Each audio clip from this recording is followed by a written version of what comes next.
పలు విధములైన మంచి సొత్తులు మనకు దొరుకును. మన ఇండ్లను దోపుడు సొమ్ముతో నింపుకొందాము.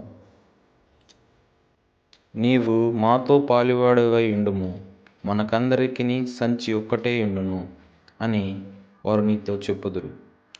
నా కుమారుడా, నీవు వారి మార్గమున పోకుము, వారి త్రోవల యందు నడవకుండా నీ పాదము వెనుకకు తిప్పుము.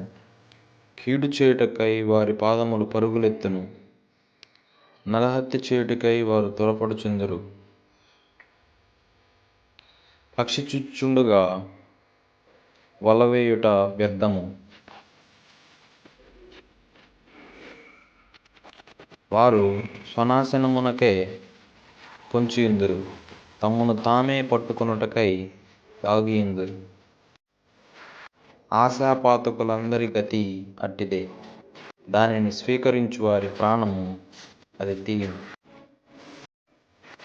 జ్ఞానము వీధులలో కేకలు వేయుచున్నది, సంత వీధులలో బిగ్గరగా పలుకుచున్నది. గొప్ప సందడి గల స్థలములలో ప్రకటన చేయుచున్నది.